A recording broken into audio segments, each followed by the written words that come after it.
You had better go back to your pantry, Martin, he said. I shall switch on in a quarter of an hour. Take a good look at these comrades' faces before you go. You will be seeing them again. I may not. Exactly as they had done at the front door, the little man's dark eyes flickered over their faces. There was not a trace of friendliness in his manner. He was memorizing their appearance, but he felt no interest in them, or appeared to feel none. It occurred to Winston that a synthetic face was perhaps incapable of changing its expression. Without speaking or giving any kind of salutation, Martin went out, closing the door silently behind him. O'Brien was strolling up and down, one hand in the pocket of his black overalls, the other holding his cigarette. You understand, he said, that you will be fighting in the dark. You will always be in the dark. You will receive orders and you will obey them, without knowing why. Later, I shall send you a book from which you will learn the true nature of the society we live in, and the strategy by which we shall destroy it. When you have read the book, you will be full members of the Brotherhood. But between the general aims that we are fighting for and the immediate tasks of the moment, you will never know anything. I tell you that the Brotherhood exists, but I cannot tell you whether it numbers 100 members, or 10 million. From your personal knowledge you will never be able to say that. It numbers even as many as a dozen. You will have 3 or 4 contacts, who will be renewed from time to time as they disappear. As this was your first contact, it will be preserved. When you receive orders, they will come from me. If we find it necessary to communicate with you, it will be through Martin. When you are finally caught, you will confess. That is unavoidable. But you will have very little to confess, other than your own actions.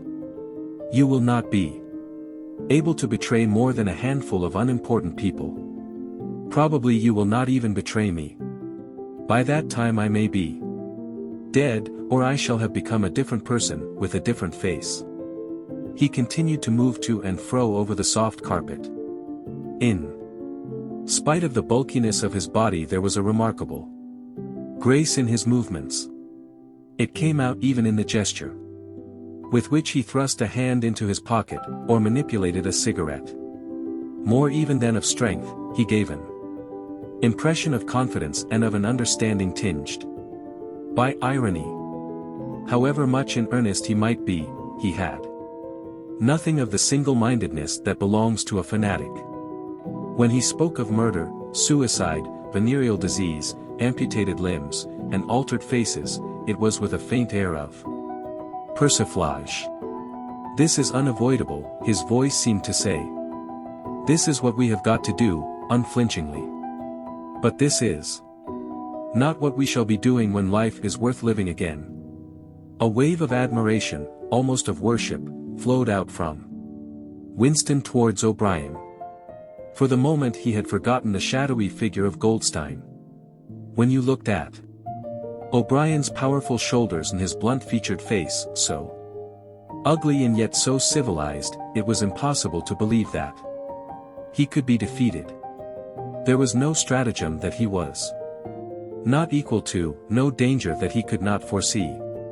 Even Julia 22219884 seemed to be impressed.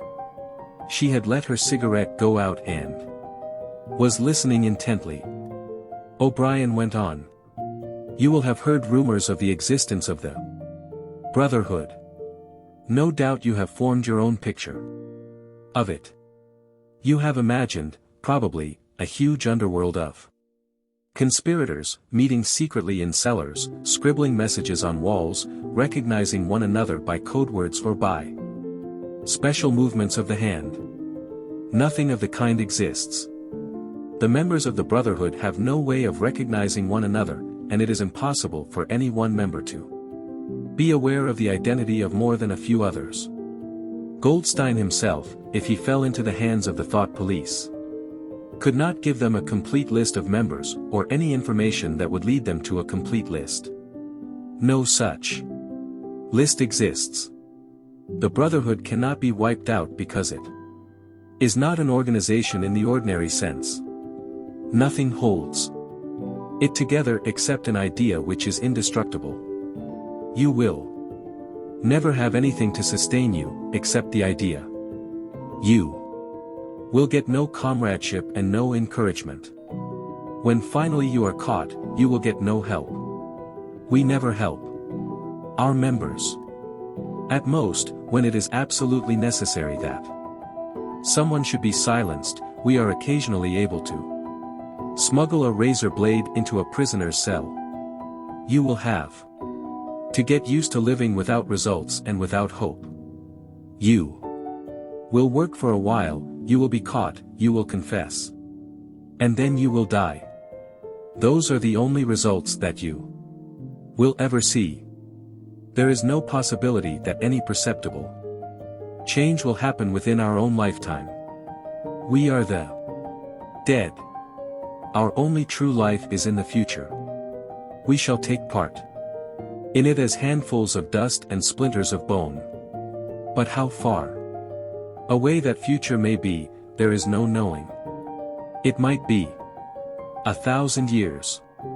At present nothing is possible except to extend the area of sanity little by little. We cannot act collectively. We can only spread our knowledge outwards from individual to individual, generation after generation. In the face of the thought police there is no other way. He halted and looked for the third time at his wristwatch. It is almost time for you to leave, comrade, he said to Julia. Wait. The decanter is still half full.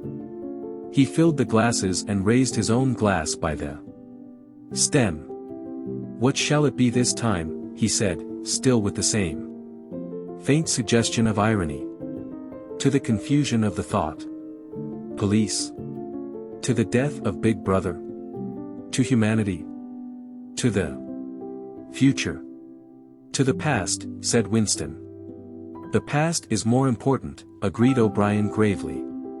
They emptied their glasses, and a moment later Julia stood up to go.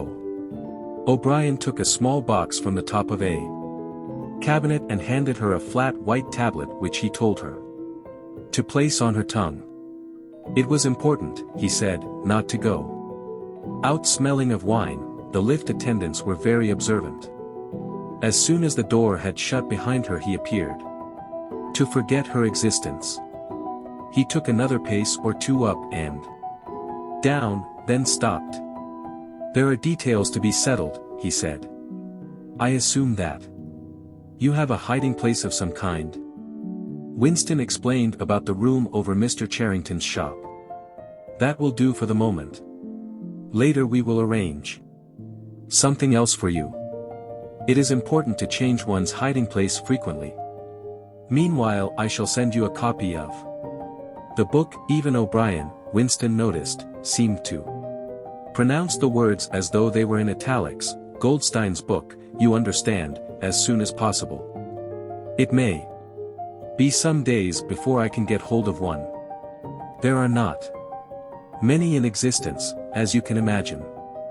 The thought police hunt them down and destroy them almost as fast as we can produce them. It makes very little difference. The book is indestructible. If the last copy were gone, we could reproduce it almost word for word. Do you carry a briefcase to work with you? He added. As a rule, yes. What is it like? Black, very shabby. With 2 straps. Black, 2 straps, very shabby, good. One day in the fairly near future, I cannot give a date, one of the messages among your morning's work will contain a misprinted word, and you will have to ask for a repeat. On the following day you will go to work without your briefcase. At some Time during the day, in the street, a man will touch you on the arm and say, "I think you have dropped your briefcase." The one he gives you will contain a copy of Goldstein's book. You will return it within 14 days. They were silent for a moment. "There are a couple of minutes before you need go," said O'Brien. "We shall meet again, if we do meet again." Winston looked up at him. "In the place where there is no darkness," he said hesitantly. O'Brien nodded without appearance of surprise. "In the place where there is no darkness," he said, as though he had recognized the allusion. "And in the meantime, is there anything that you wish to say before you leave? Any message? Any question?" Winston thought.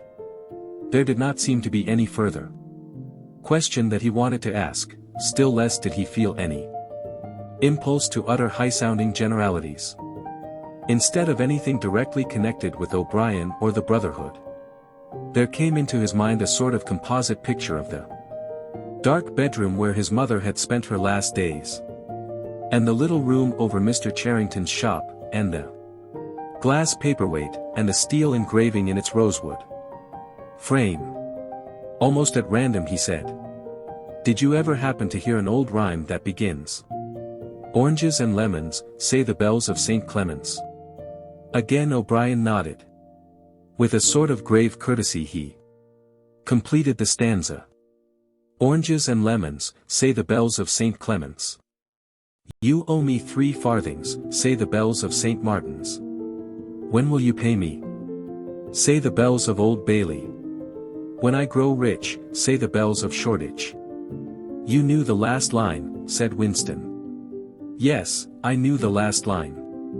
And now, I am afraid, it is time 2261984 for you to go. But wait.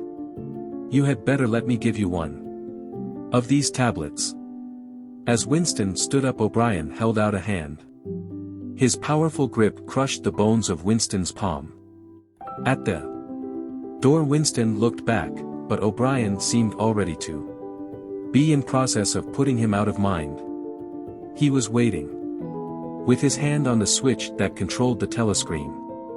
Beyond him Winston could see the writing table with its green-shaded lamp and the speakwrite and the wire baskets, deep laden with papers. The incident was closed. Within 30 seconds, it occurred to him, O'Brien would be back at his interrupted and important work on behalf of the party. Chapter 9. Winston was gelatinous with fatigue. Gelatinous was the right word. It had come into his head spontaneously. His body seemed to have not only the weakness of a jelly, but its translucency. He felt that if he held up his hand, he would be able to see the light through it. All the blood and lymph had been drained out of him by an enormous debauch of work, leaving only a frail structure of nerves, bones, and skin. All sensations seemed to be magnified. His overalls fretted his shoulders, the pavement tickled his feet.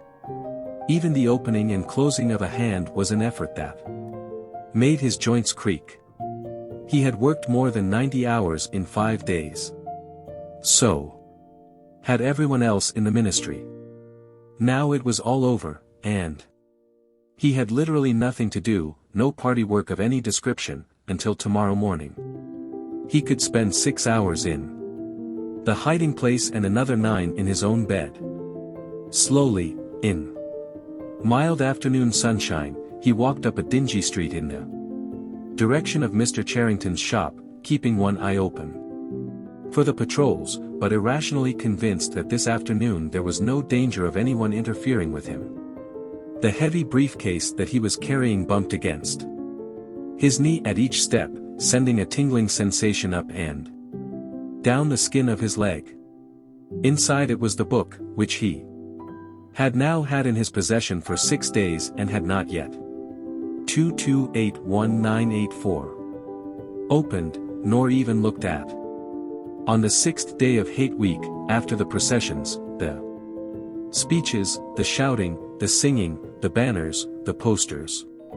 The films, the waxworks, the rolling of drums and squealing of trumpets, the tramp of marching feet, the grinding of the caterpillars of tanks, the roar of massed planes, the booming of guns. After 6 days of this, when the great orgasm was quivering to its climax and the general hatred of Eurasia had boiled up into such delirium that if the crowd could have got their hands on the 2,000 Eurasian war criminals who were to be publicly hanged on the last day of the proceedings, they would unquestionably have torn them to pieces. At just this moment it had been announced that Oceania was not after all at war with Eurasia.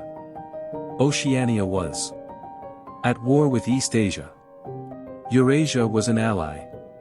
There was, of course, no admission that any change had taken place. Merely it became known, with extreme suddenness and everywhere at once, that East Asia and not Eurasia was the enemy. Winston was taking part in a demonstration in one of the central London squares at the moment when it happened. It was night, and the white faces and the scarlet banners were luridly floodlit. The square was packed with several thousand people, including a block of about 1,000 schoolchildren in the uniform of the spies. On a scarlet-draped platform an orator of the inner party, a small lean man with disproportionately long arms and a large bald skull over which a few lank locks straggled, was haranguing the crowd. A little Rumpelstiltskin figure, contorted with hatred, he gripped the neck of the microphone with one hand while the other, enormous at the end of a bony arm, clawed the air menacingly above his head.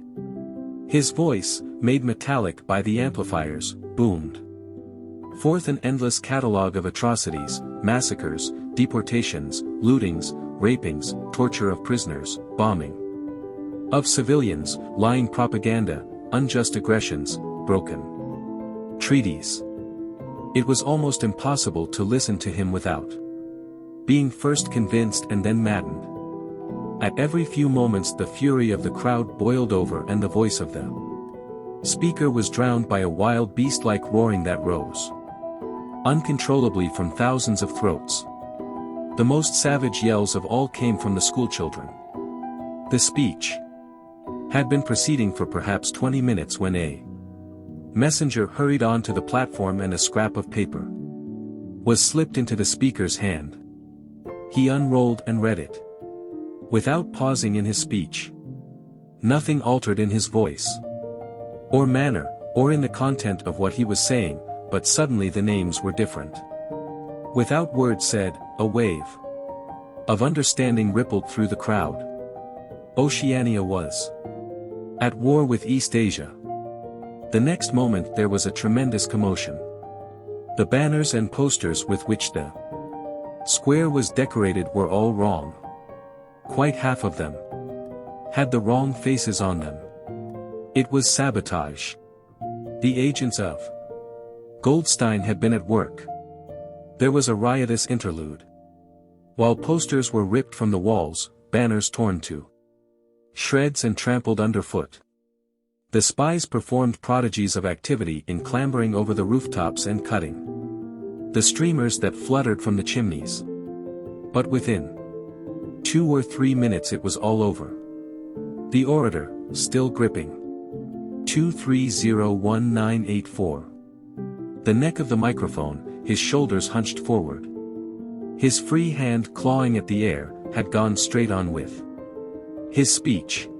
1 minute more, and the feral roars of rage were again bursting from the crowd. The hate continued. Exactly as before, except that the target had been changed. The thing that impressed Winston in looking back was that the speaker had switched from one line to the other actually in mid-sentence, not only without a pause, but without even breaking the syntax. But at the moment he had other things to preoccupy him. It was during the moment of disorder while the posters were being torn down that a man, whose face he did not see, had tapped him on the shoulder and said, "Excuse me, I think you've dropped your briefcase." He took the briefcase abstractedly, without speaking. He knew that it would be days before he had an opportunity to look inside it. The instant that the demonstration was over, he went straight to the Ministry of Truth, though the time was now nearly 23 hours. The entire staff of the ministry had done likewise. The orders already issuing from the telescreen, recalling them to their posts, were hardly necessary. Oceania was at war with East Asia. Oceania had always been at war with East Asia. A large part of the political literature of 5 years was now completely obsolete. Reports and records of all kinds, newspapers, books, pamphlets, films, soundtracks, photographs, all had to be rectified at lightning speed. Although no directive was ever issued, it was known that the chiefs of the department intended that within 1 week no reference to the war with Eurasia or the alliance with East Asia should remain in existence anywhere. The work was overwhelming, all the more so because the processes that it involved could not be called by their true names. Everyone in the records department worked 18 hours in the 24, with 2 3-hour snatches of sleep. Mattresses were brought up from the cellars and pitched all over the corridors. Meals consisted of sandwiches and Victory coffee wheeled round on trolleys by attendants from the canteen. Each time that Winston broke off for one of his spells of sleep, he tried to leave his desk clear of work, and each time that he crawled back sticky-eyed and aching, it was to find that another shower of paper cylinders had covered the desk like a snowdrift, half burying the speakwrite and overflowing onto the floor, so that the first job was always to stack them into a neat enough pile to give him room to work. What was worst of all was that the work was by no means purely mechanical. Often it was enough merely to substitute one name for another, but any detailed report of events demanded care and imagination. Even the geographical knowledge that one needed in transferring the war from one part of the world to another was considerable. By the third day his eyes ached unbearably and his spectacles needed wiping every few minutes. It was like struggling with some crushing physical task, something which one had the right to refuse and which one was nevertheless neurotically anxious to accomplish. In so far as he had time to remember it, he was not troubled by the fact that every word he murmured into the speakwrite, every stroke 2321984 of his ink pencil, was a deliberate lie. He was as anxious as anyone else in the department that the forgery should be perfect. On the morning of the 6th day the dribble of cylinders slowed down. For as much as half an hour nothing came out of the tube, then one more cylinder, then nothing. Everywhere at about the same time the work was easing off. A deep and as it were secret sigh went through the department. A mighty deed, which could never be mentioned, had been achieved. It was now impossible for any human being to prove by documentary evidence that the war with Eurasia had ever happened. At 1200 it was unexpectedly announced that all workers in the ministry were free till tomorrow morning. Winston, still carrying the briefcase containing the book which had remained between his feet while he worked and under his body while he slept, went home, shaved himself, and almost fell asleep in his bath, although the water was barely more than tepid. With a sort of voluptuous creaking in his joints he climbed the stair above Mr. Charrington's shop. He was tired, but not sleepy any longer. He opened the window, lit the dirty little oil stove and put on a pan of water for coffee. Julia would arrive presently. Meanwhile there was the book. He sat down in the sluttish armchair and undid the straps of the briefcase. A heavy black volume, amateurishly bound, with no name or title on the cover. The print also looked slightly irregular. The pages were worn at the edges, and fell apart easily, as though the book had passed through many hands. The inscription on the title page ran: "The Theory and Practice of Oligarchical Collectivism." By Emmanuel Goldstein. Winston began reading. Chapter 1. Ignorance is Strength. Throughout recorded time, and probably since the end of the Neolithic Age, there have been three kinds of people in the world: the high, the middle, and the low. They have been subdivided in many ways, they have borne countless different names, and their relative numbers, as well as their attitude towards one another, have varied from age to age, but the essential structure of society has never altered. Even after enormous upheavals and seemingly irrevocable changes, the same pattern has always reasserted itself, just as a gyroscope will always return to equilibrium, however far it is pushed one way or the other. The aims of these groups are entirely irreconcilable. Winston stopped reading, chiefly in order to appreciate the fact that he was reading, in comfort and safety. He was alone, no telescreen, no ear at the keyhole, no nervous impulse to glance over his shoulder or cover the page with his hand. The sweet summer air played against his cheek. From somewhere far away there floated the faint shouts of Cheel 2341984. Dren. In the room itself there was no sound except the insect voice of the clock. He settled deeper into the armchair and put his feet up on the fender. It was bliss, it was eternity.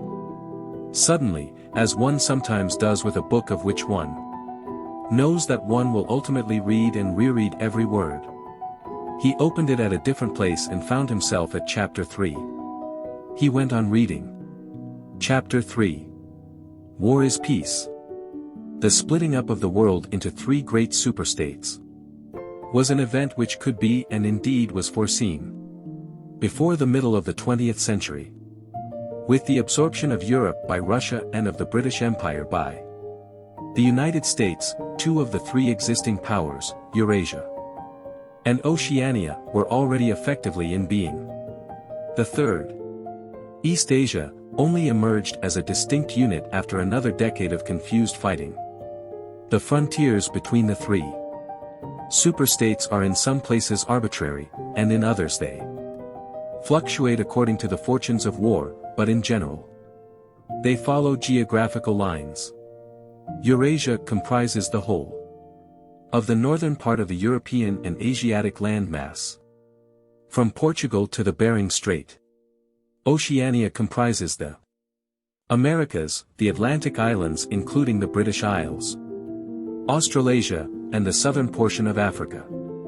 East Asia, smaller than the others and with a less definite western frontier, comprises China and the countries to the south of it, the Japanese islands, and a large but fluctuating portion of Manchuria, Mongolia, and Tibet.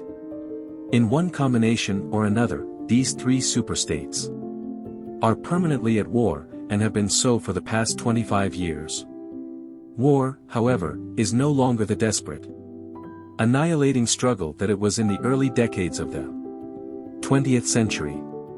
It is a warfare of limited aims between combatants who are unable to destroy one another, have no material cause for fighting, and are not divided by any genuine ideological difference. This is not to say that either the conduct of war, or the prevailing attitude towards it, has become less bloodthirsty or more chivalrous. On the contrary, war hysteria is continuous and universal in all countries. And such acts as raping, looting, the slaughter of children, the reduction of whole populations to slavery, and reprisals against prisoners which extend even to boiling and burying alive, are looked upon as normal, and, when they are committed by one's own side and not by the enemy, meritorious. But in a physical sense war involves very small numbers of people, mostly highly trained specialists, and causes comparatively few casualties. The fighting, when there is any, takes place on the vague frontiers whose whereabouts the Average man can only guess at, or round the floating fortresses which guard strategic spots on the sea lanes. In the centers of civilization, war means no more than a continuous shortage of consumption goods, and the occasional crash of a rocket bomb which may cause a few scores of deaths. War has in fact changed its character. More exactly, the reasons for which war is waged have changed in their 2361984 order of importance. Motives which were already present to some small extent in the great wars of the early 20th century have now become dominant and are consciously recognized and acted upon. To understand the nature of the present war, for in spite of the regrouping which occurs every few years, it is always the same war, one must realize in the first place that it is impossible for it to be decisive. None of the three superstates could be definitively conquered even by the other two in combination. They are too evenly matched, and their natural defenses are too formidable. Eurasia is protected by its vast land spaces, Oceania by the width of the Atlantic, and the Pacific, East Asia by the fecundity and industriousness of its inhabitants. Secondly, there is no longer, in a material sense, anything to fight about.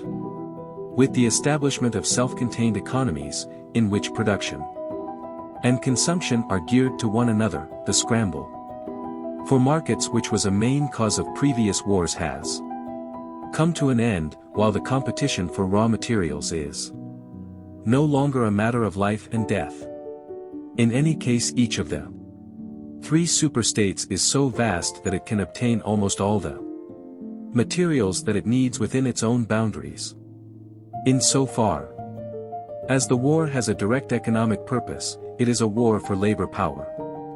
Between the frontiers of the superstates, and not permanently in the possession of any of them, there lies a rough quadrilateral with its corners at Tangier, Brazzaville, Darwin, and Hong Kong, containing within it about a fifth of the population of the earth. It is for the possession of these thickly populated regions, and of the northern ice cap, that the three powers are constantly struggling.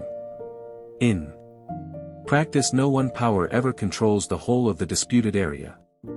Portions of it are constantly changing hands, and it is the chance of seizing this or that fragment by a sudden stroke of treachery that dictates the endless changes of alignment.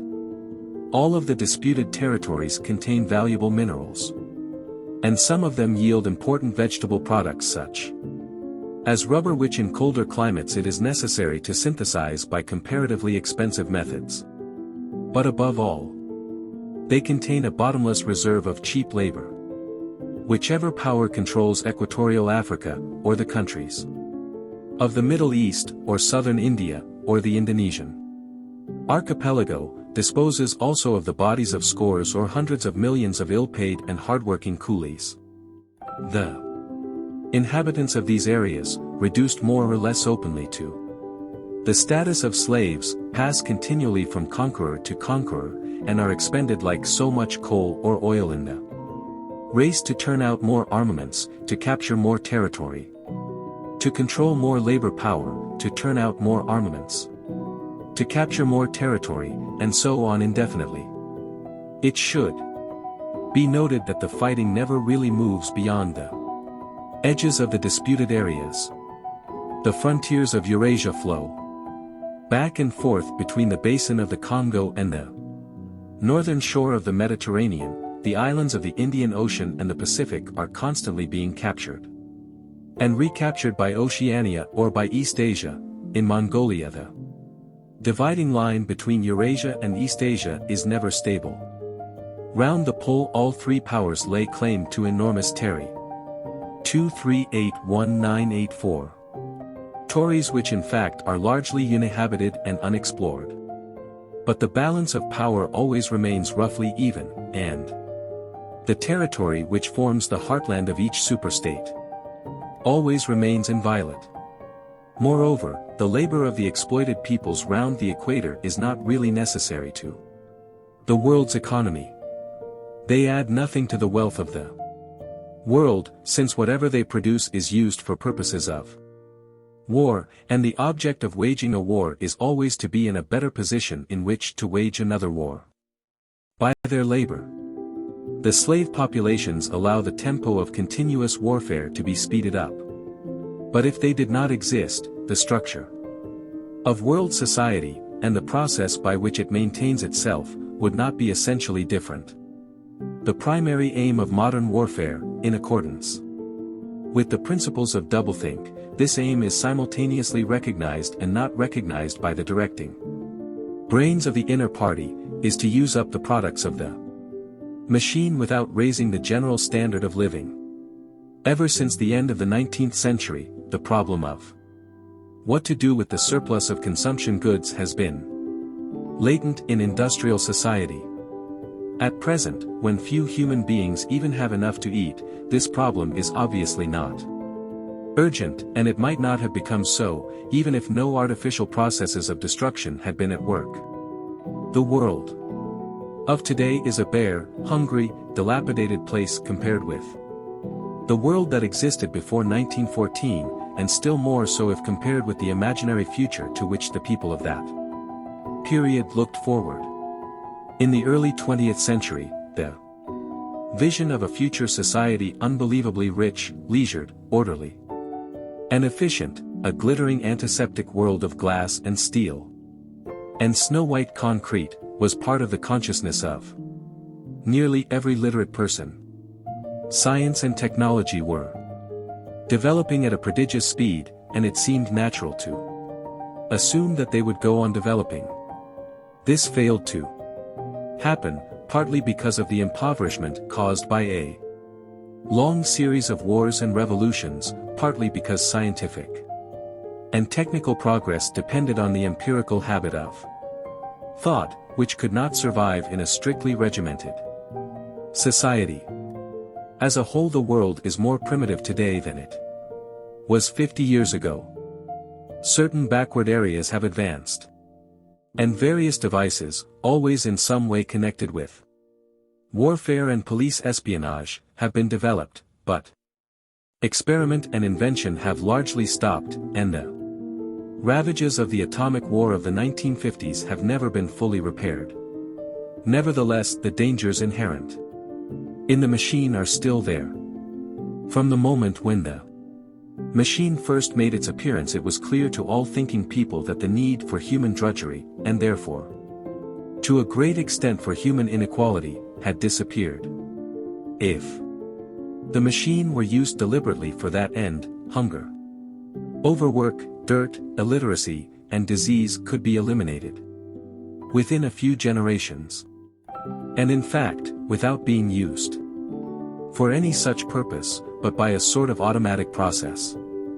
By producing wealth which it was sometimes impossible not to distribute, the machine did raise the living standards of the average human being very greatly over a period of about 50 years at the end of the 19th and the beginning of the 20th centuries. 2401984. But it was also clear that an all-round increase in wealth threatened the destruction, indeed, in some sense was the destruction, of a hierarchical society. In a world in which everyone worked short hours, had enough to eat, lived in a house with a bathroom and a refrigerator, and possessed a motor car or even an aeroplane, the most obvious and perhaps the most important form of inequality would already have disappeared. If it once became general, wealth would confer no distinction. It was possible, no doubt, to imagine a society in which wealth, in the sense of personal possessions and luxuries, should be evenly distributed, while power remained in the hands of a small privileged caste. But in practice such a society could not long remain stable. For if leisure and security were enjoyed by all alike, the great mass of human beings who are normally stupefied by poverty would become literate and would learn to think for themselves, and when once they had done this, they would sooner or later realize that the privileged minority had no function, and they would sweep it away. In the long run, a hierarchical society was only possible on a basis of poverty and ignorance. To return to the agricultural past, as some thinkers about the beginning of the 20th century dreamed of doing, was not a practicable solution. It conflicted with the tendency towards mechanization which had become quasi-instinctive throughout almost the whole world, and moreover, any country which remained industrially backward was helpless in a military sense and was bound to be dominated, directly or indirectly, by its more advanced rivals. Nor was it a satisfactory solution to keep the masses in poverty by restricting the output of goods. This happened to a great extent during the final phase of capitalism, roughly between 1920 and 1940. The economy of many countries was allowed to stagnate, land went out of cultivation, capital equipment was not added to, great blocks of the population were prevented from working and kept half alive by state charity. But this, too, entailed military weakness, and since the privations it inflicted were obviously unnecessary, it made opposition inevitable. The problem was how to keep the wheels of industry turning without increasing the real wealth of the world. Goods must be produced, but they must not be distributed. And in practice the only way of achieving this was by continuous warfare. The essential act of war is destruction, not necessarily of human lives, but of the products of human labor. War is a way of shattering to pieces, or pouring into the stratosphere, or sinking in the depths of the sea, materials which might otherwise be used to make the masses too comfortable, and hence, in the long run, too intelligent. Even when weapons of war are not actually destroyed, their manufacture is still a convenient way of expending labor power without producing anything that can be consumed. A floating fortress, for example, has locked up in it the labor that would build several hundred cargo ships. Ultimately it is scrapped as obsolete, never having brought any material benefit to anybody, and with further enormous labors another floating fortress is built. In principle the war effort is always so planned as to eat up any surplus that might exist after meat. 2421984. ing the bare needs of the population. In practice the needs of the population are always underestimated, with the result that there is a chronic shortage of half the necessities of life, but this is looked on as an advantage. It is deliberate policy to keep even the favored groups somewhere near the brink of hardship, because a general state of scarcity increases the importance of small privileges and thus magnifies the distinction between one group and another. By the standards of the early 20th century, even a member of the inner party lives an austere, laborious kind of life. Nevertheless, the few luxuries that he does enjoy, his large, well-appointed flat, the better texture of his clothes, the better quality of his food and drink and tobacco, his 2 or 3 servants, his private motor car or helicopter, set him in a different world from a member of the outer party, and the members of the outer party have a similar advantage in comparison with the submerged masses whom we call the proles.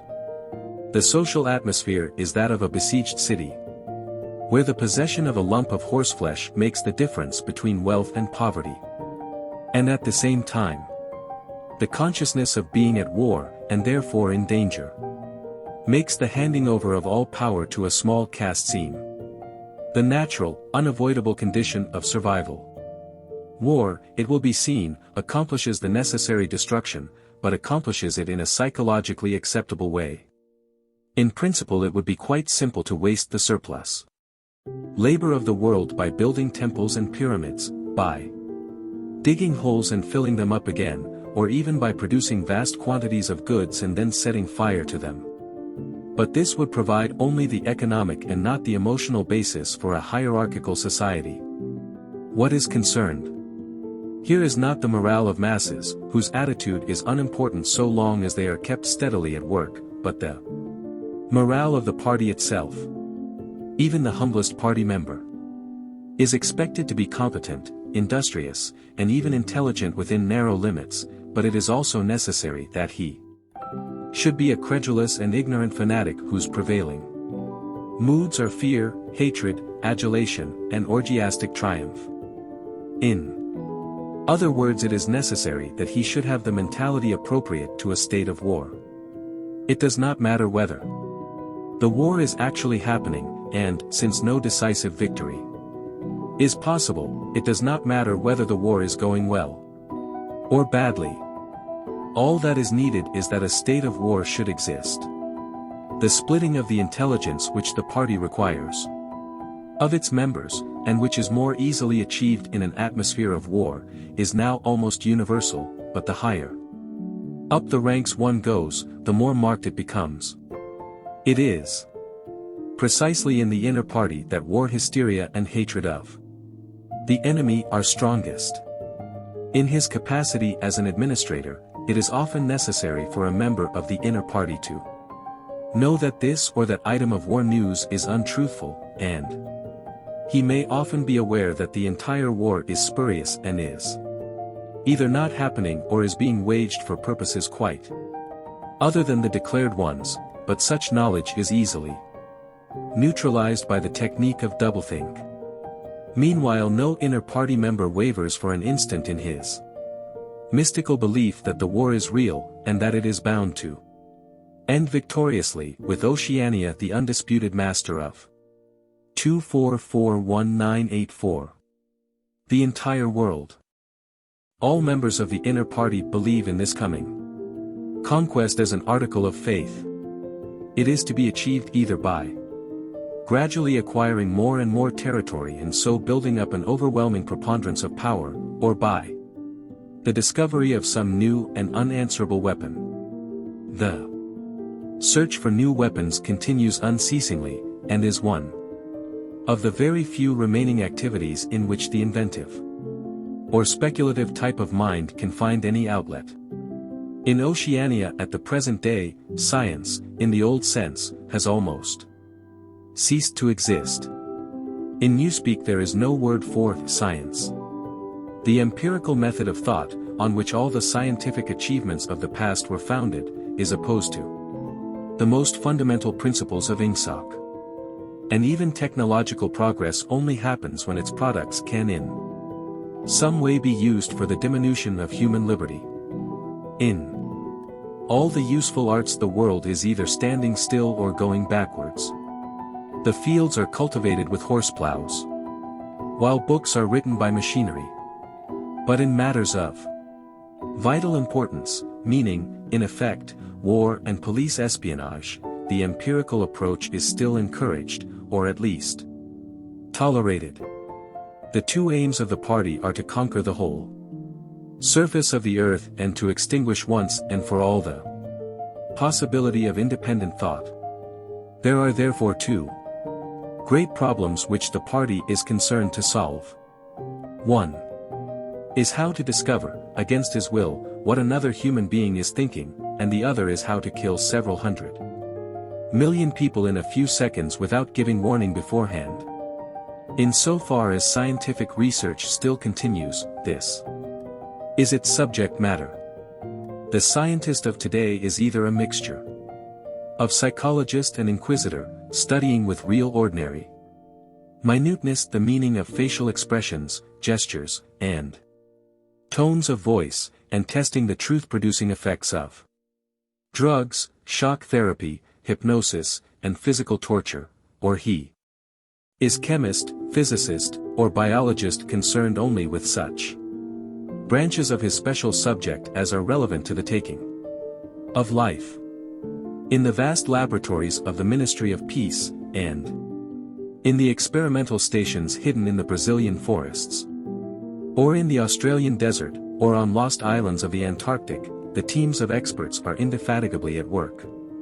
Some are concerned simply with planning the logistics of future wars, others devise larger and larger rocket bombs, more and more powerful explosives, and more impenetrable armor plating, others search for new and deadlier gases, or for soluble poisons capable of being produced in such quantities as to destroy the vegetation of whole continents, or for breeds of disease germs immunized against all possible antibodies. Others strive to produce a vehicle that shall bore its way under the soil like a submarine under the water, or an aeroplane as independent of its base as a sailing ship. Others explore even remoter possibilities, such as focusing the sun's rays through lenses suspended thousands of kilometers away in space, or producing artificial earthquakes and tidal waves by tapping the heat at the Earth's center. But none of these projects ever comes anywhere near realization, and none of the three superstates ever gains a significant lead on the others. What is more remarkable is 2461984. That all three powers already possess, in the atomic bomb, a weapon far more powerful than any that their present researches are likely to discover.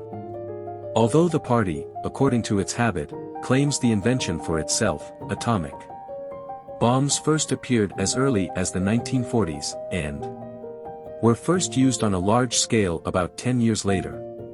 At that time some hundreds of bombs were dropped on industrial centers, chiefly in European Russia, Western Europe, and North America. The effect was to convince the ruling groups of all countries that a few more atomic bombs would mean the end of organized society, and hence of their own power.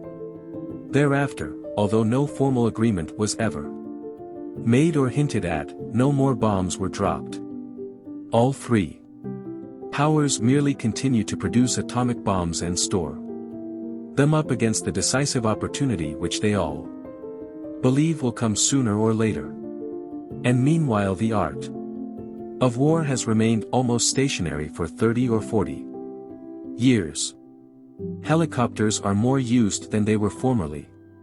Bombing planes have been largely superseded by self-propelled projectiles, and the fragile movable battleship has given way to the almost unsinkable floating fortress, but otherwise there has been little development.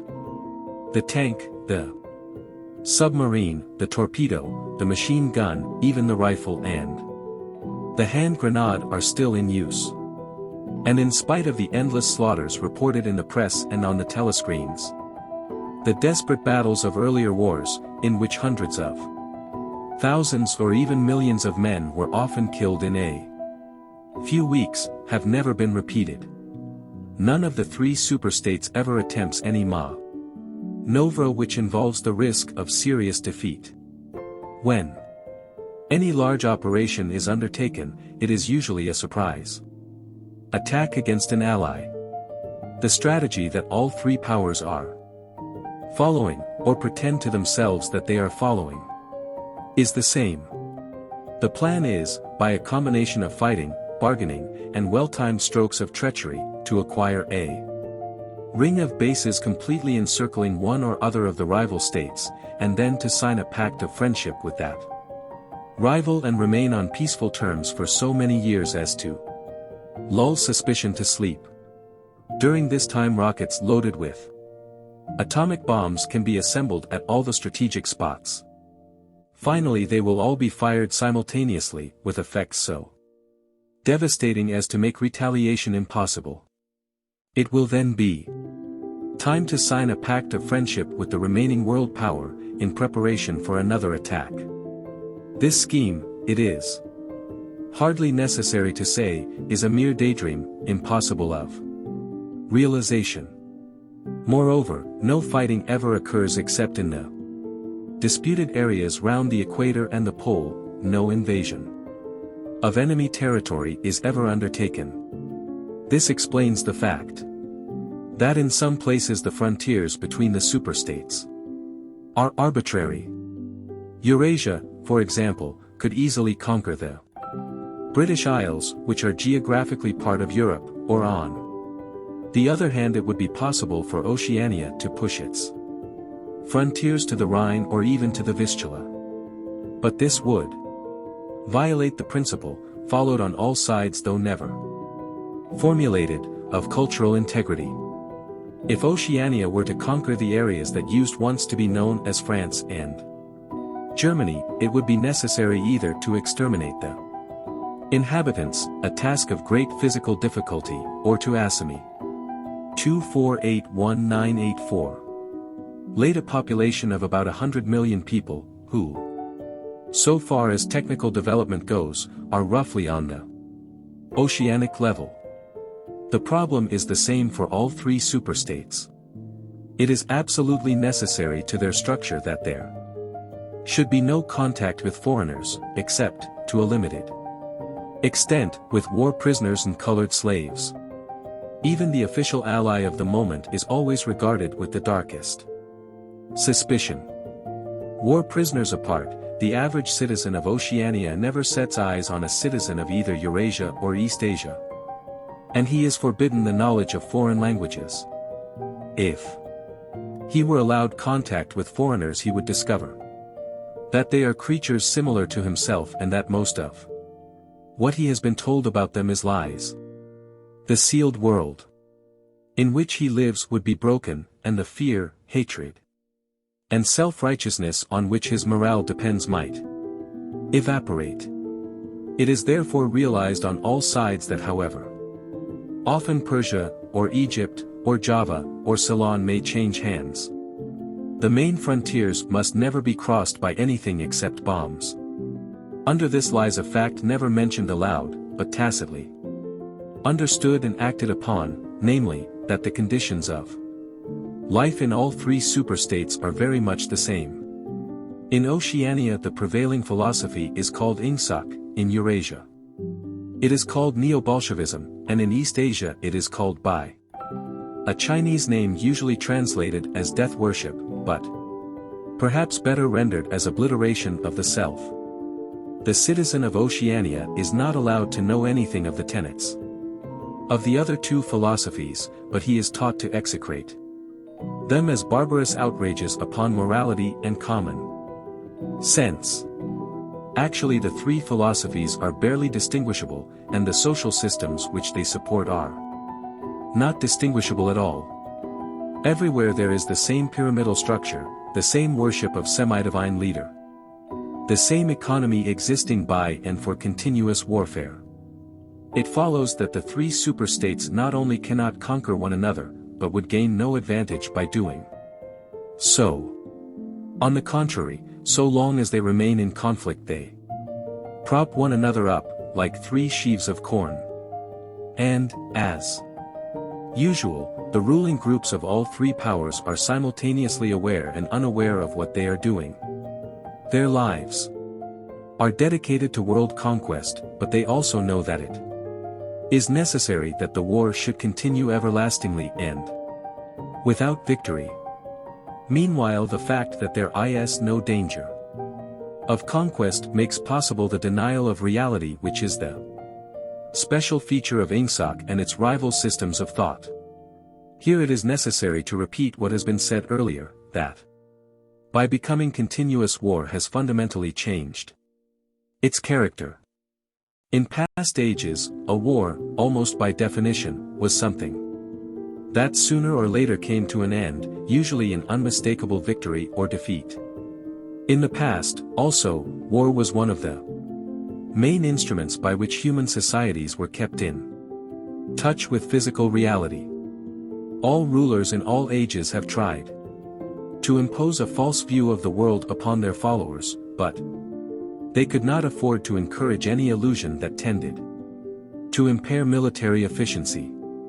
So long as defeat meant the loss of independence, or some other result generally held to be undesirable, the precautions against defeat had to be 2501984. Serious physical facts could not be ignored.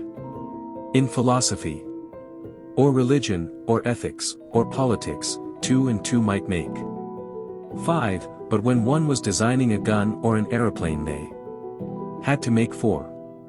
Inefficient nations were always conquered sooner or later, and the struggle for efficiency was inimical to illusions. Moreover, to be efficient it was necessary to Be able to learn from the past, which meant having a fairly accurate idea of what had happened in the past. Newspapers and history books were, of course, always colored and biased, but falsification of the kind that is practiced today would have been impossible. War was a sure safeguard of sanity, and so far as the ruling classes were concerned it was probably the most important of all safeguards.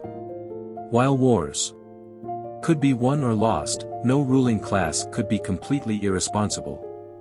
But when war becomes literally continuous, it also ceases to be dangerous. When war is continuous there is no such thing as military necessity. Technical progress can cease. And the most palpable facts can be denied or disregarded. As we have seen, researches that could be called scientific are still carried out for the purposes of war, but they are essentially a kind of daydreaming, and their failure to show results is not important. Efficiency, even military efficiency, is no longer needed. Nothing is efficient in Oceania except the thought police. Since each of the three superstates is unconquerable, each is in effect a separate universe within which almost any perversion of thought can be safely practiced. Reality only exerts its pressure through the needs of everyday life, the need to eat and drink, to get shelter and clothing, to avoid swallowing poison or stepping out of top-story windows, and the like. Between life and death, and between physical pleasure and physical pain, there is still a distinction, but that is all. Cut off from contact with the outer world, and with the past, the citizen of Oceania is like a man in interstellar space, who has no way of knowing which direction is up and which is down. The rulers of such a state are absolute, as the pharaohs or the Caesars could not be. They are obliged to prevent their followers from starving to death in numbers large enough to be inconvenient, and they are obliged to remain at the same low level of military technique as their rivals, but once that minimum is achieved, they can twist reality into whatever shape they choose. The war, therefore, if we judge it by the standards of previous wars, is merely an imposture. It is like the battles between certain ruminant animals whose horns are set at such an angle that they are incapable of hurting one another. But though it is unreal, it is not meaningless. It eats up the surplus of consumable goods, and it helps to preserve the special mental atmosphere that a hierarchical society needs. War, it will be seen, is now a purely internal affair. In the past, the ruling groups of all countries, although they might recognize their common interest and therefore limit the destructiveness of war, did fight against one another, and the victor always plundered the vanquished. In our own day they are not fighting against one another at all. The war is waged by each ruling group against its own subjects, and the object of the war is not to make or prevent 2521984 conquests of territory, but to keep the structure of society intact. The very word war, therefore, has become misleading. It would probably be accurate to say that by becoming continuous war has ceased to exist. The peculiar pressure that it exerted on human beings between the Neolithic age and the early 20th century has disappeared and been replaced by something quite different. The effect would be much the same if the three superstates, instead of fighting one another, should agree to live in perpetual peace, each inviolate within its own boundaries. For in that case each would still be a self-contained universe, freed forever from the sobering influence of external danger. A peace that was truly permanent would be the same as a permanent war. This, although the vast majority of party members understand it only in a shallower sense, is the inner meaning of the party slogan, "War is peace." Winston stopped reading for a moment. Somewhere in remote distance a rocket bomb thundered. The blissful feeling of being alone with the forbidden book, in a room with no telescreen, had not worn off. Solitude and safety were physical sensations, mixed up somehow with the tiredness of his body, the softness of the chair, the touch of the faint breeze from the window that played upon his cheek. The book fascinated him, or more exactly it reassured him. In a sense it told him nothing that was new, but that was part of the attraction. It said what he would have said, if it had been possible for him to set his scattered thoughts in order. It was the product of a mind similar to his own, but enormously more powerful, more systematic, less fear-ridden. The best books, he perceived, are those that tell you what you know already. He had just turned back to chapter I when he heard Julia's footstep on the stair and started out of his chair to meet her. She dumped her brown tool bag on the floor and flung herself into his arms. It was more than a week since they had seen one another. "I've got the book," he said as they disentangled themselves. "Oh, you've got it? Good," she said without much interest. And almost immediately knelt down beside the oil stove to make the coffee. They did not return to the subject until they had been in bed for half an hour. The evening was just cool enough to make it worthwhile to pull up the counterpane. From below came the familiar sound of singing and the scrape of boots on the flagstones. The brawny red-armed woman whom Winston had seen there on his first visit was almost a fixture in the yard. There seemed to be no hour of daylight when she was not marching to and fro between the washtub and the line, alternately gagging herself with clothes pegs and breaking forth into lusty song. Julia had settled down on her side and seemed to be already on the point of falling asleep. He reached out for the book, which was lying on the floor, and sat up against the bedhead. "We must read it," he said. "You too. All members of the Brotherhood have to read it." "You read it," she said with her eyes shut. "Read it aloud. That's the best way. Then you can explain it to me as you go." 2541-984. The clock's hand said 6, meaning 18. They had 3 or 4 hours ahead of them. He propped the book against his knees and began reading. Chapter 1. Ignorance is strength. Throughout recorded time, and probably since the end of the Neolithic Age, there have been 3 kinds of people in the world: the high, the middle, and the low. They have been subdivided in many ways, they have borne countless different names, and their relative numbers, as well as their attitude towards one another, have varied from age to age, but the essential structure of society has never altered. Even after enormous upheavals and seemingly irrevocable changes, the same pattern has always reasserted itself, just as a gyroscope will always return to equilibrium, however far it is pushed one way or the other. "Julia, are you awake?" said Winston. "Yes, my love, I'm listening." "Go on. It's marvelous." He continued reading. "The aims of these 3 groups are entirely irreconcilable. The aim of the high is to remain where they are. The aim of the middle is to change places with the high.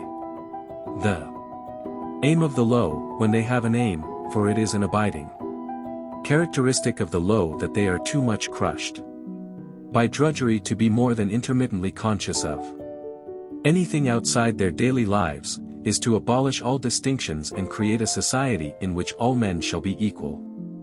Thus throughout history a struggle which is the same in its main outlines recurs over and over again. For long periods, the high seem to be securely in power, but sooner or later, there always comes a moment when they lose either their belief in themselves or their capacity to govern efficiently, or both. They are then overthrown by the middle, who enlist the low on their side by pretending to them that they are fighting for liberty and justice.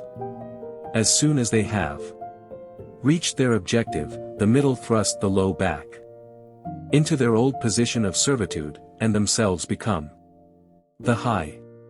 Presently a new middle group splits off from one of the other groups, or from both of them, and the struggle begins over again. Of the three groups, only the low are never even temporarily successful in achieving their aims. It would be an exaggeration to say that throughout history there has been no progress of a material kind. Even today, in a period of decline, the average human being is physically better off than he was a few centuries ago.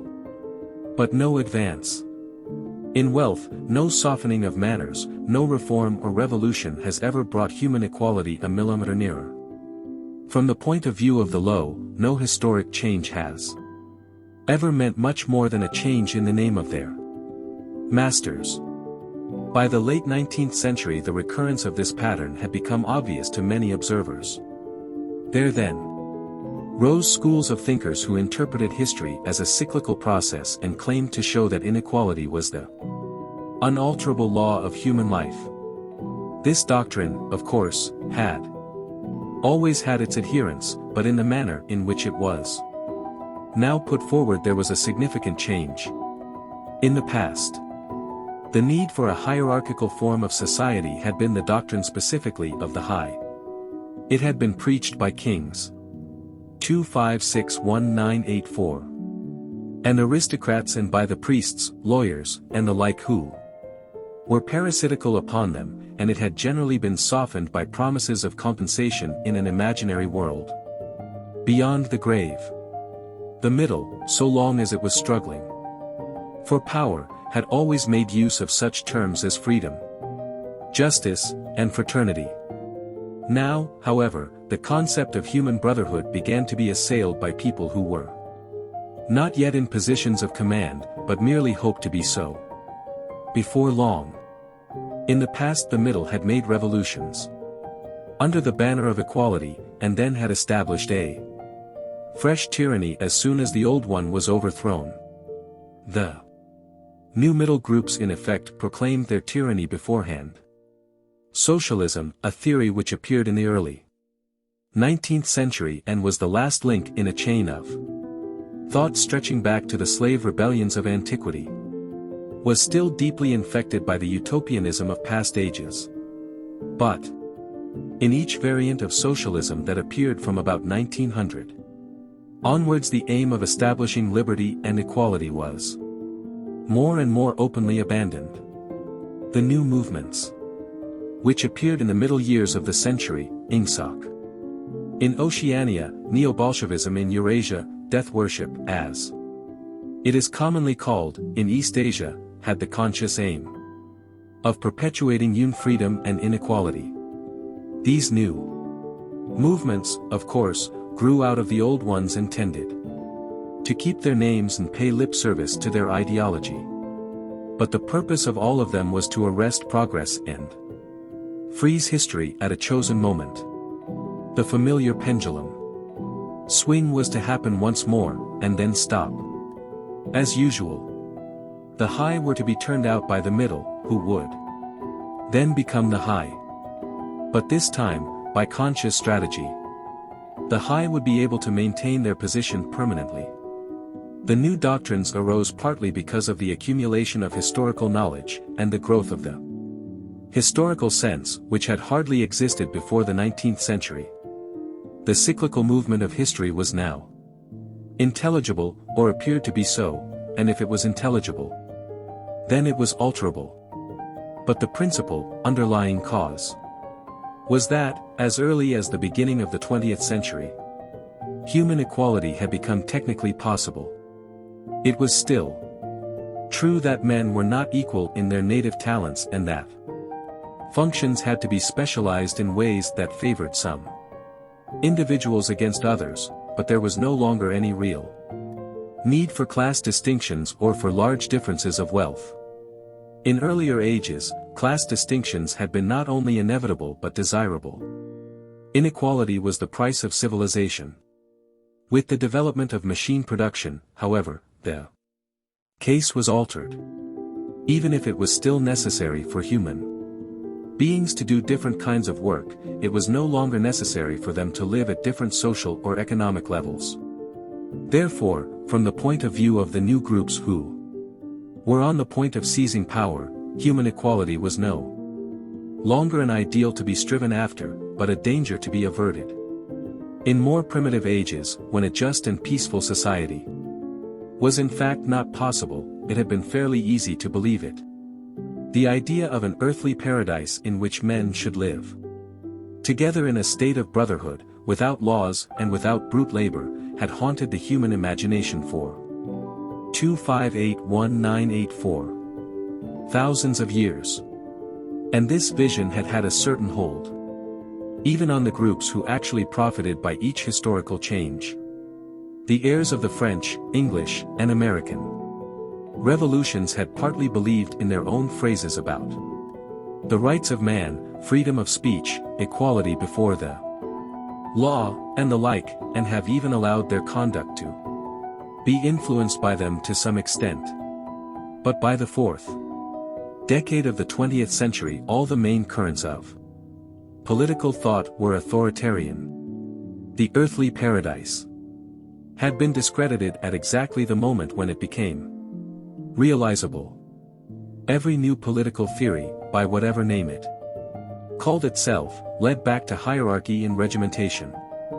And in the general hardening of outlook that set in round about 1930, practices which had been long abandoned, in some cases for hundreds of years, imprisonment without trial, the use of war prisoners as slaves, public executions, torture to extract confessions, the use of hostages, and the deportation of whole populations, not only became common again, but were tolerated and even defended by people who considered themselves enlightened and progressive.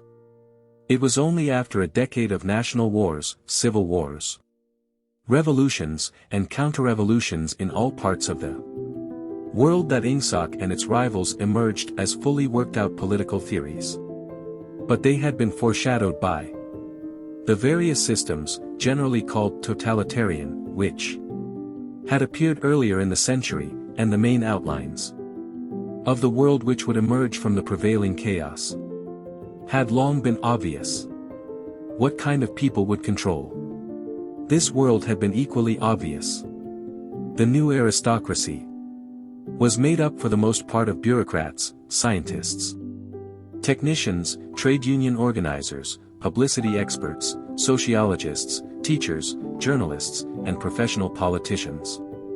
These people, whose origins lay in the salaried middle class and the upper grades of the working class, had been shaped and brought together by the barren world of monopoly industry and centralized government.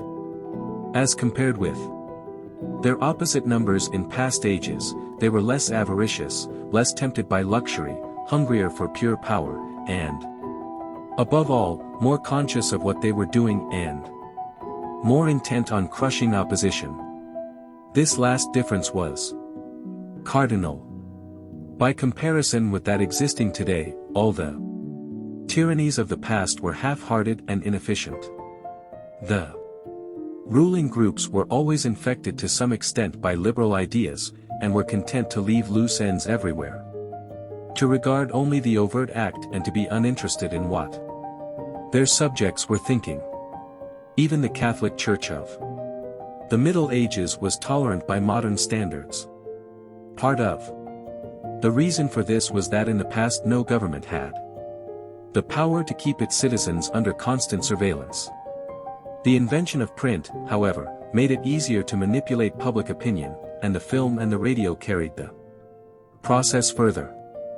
With the development of television, and the technical advance which made it possible to receive and transmit simultaneously on the same instrument, private life came to an end.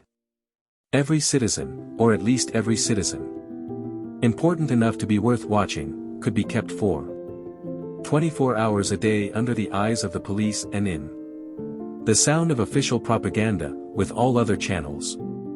2601984. Of communication closed. The possibility of enforcing not only complete obedience to the will of the state, but complete uniformity of opinion on all subjects, now existed for the first time. After the revolutionary period of the 50s and 60s, society regrouped itself, as always, into high, middle, and low. But the new high group, unlike all its forerunners, did not act upon instinct but knew what was needed to safeguard its position. It had long been realized that the only secure basis for oligarchy is collectivism. Wealth and privilege are most easily defended when they are possessed jointly. The so-called abolition of private property which took place in the middle years of the century meant, in effect, the concentration of property in far fewer hands than before, but with this difference, that the new owners were a group instead of a mass of individuals. Individually, no member of the party owns anything, except petty personal belongings. Collectively, the party owns everything in Oceania, because it controls everything, and disposes of the products as it thinks fit. In the years following the revolution it was able to step into this commanding position almost unopposed, because the whole process was represented as an act of collectivization. It had always been assumed that if the capitalist class were expropriated, socialism must follow. And unquestionably the capitalists had been expropriated. Factories, mines, land, houses, transport, everything had been taken away from them, and since these things were no longer private property, it followed that they must be public property. Ingsoc, which grew out of the earlier socialist movement and inherited its phraseology, has in fact carried out the main item in the socialist program, with the result, foreseen and intended beforehand, that economic inequality has been made permanent. But the problems of perpetuating a hierarchical society go deeper than this. There are only 4 ways in which a ruling group can fall from power. Either it is conquered from without, or it governs so inefficiently that the masses are stirred to revolt, or it allows a strong and discontented middle group to come into being, or it loses its own self-confidence and willingness to govern. These causes do not operate singly, and as a rule all 4 of them are present in some degree.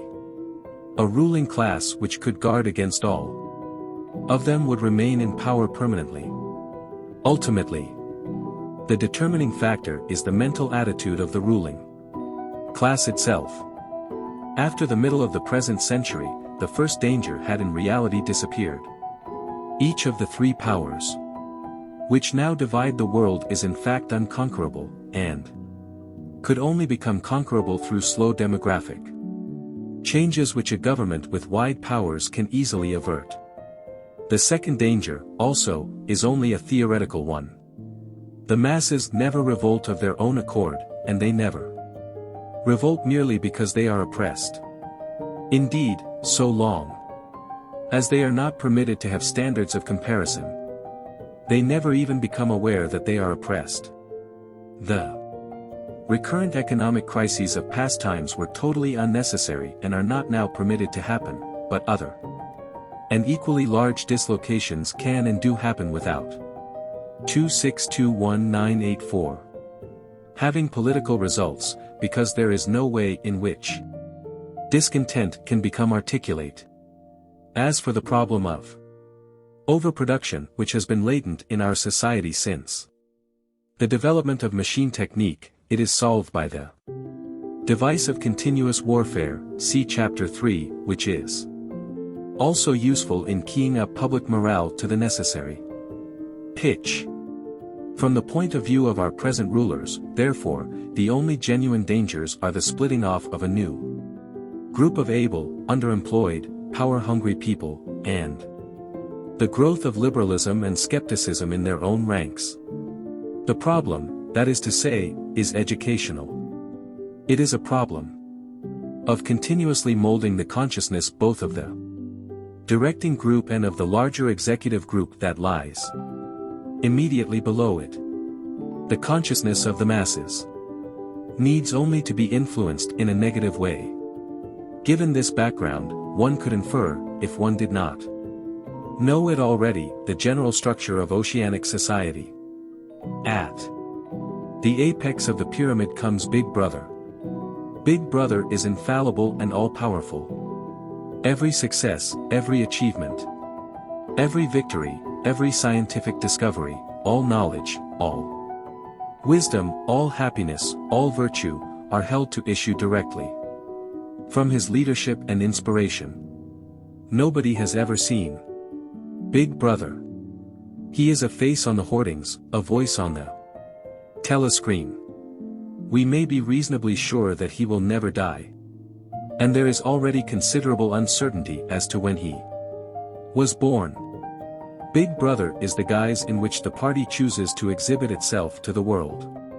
His function is to act as a focusing point for love, fear, and reverence, emotions which are more easily felt towards an individual than towards an organization. Below Big Brother comes the inner party. Its numbers limited to 6 millions, or something less than 2% of the population of Oceania. Below the inner party comes the outer party, which, if the inner party is described as the brain of the state, may be justly likened to the hands. Below that come the dumb masses whom we habitually refer to as the proles, numbering perhaps 85% of the population.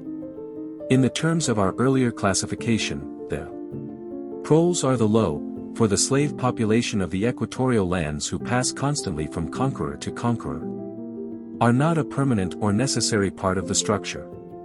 In principle, membership of these three groups is not hereditary. The child of inner party parents is in theory not born into the inner party. Admission to either branch of the party is by examination, taken at the age of 16. Nor is there any racial discrimination, or any marked domination of one province by another.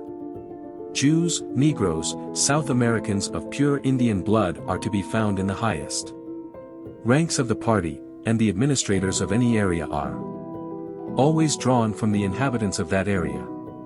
In no part of Oceania do the inhabitants have the feeling that they are a colonial population ruled from a distant capital.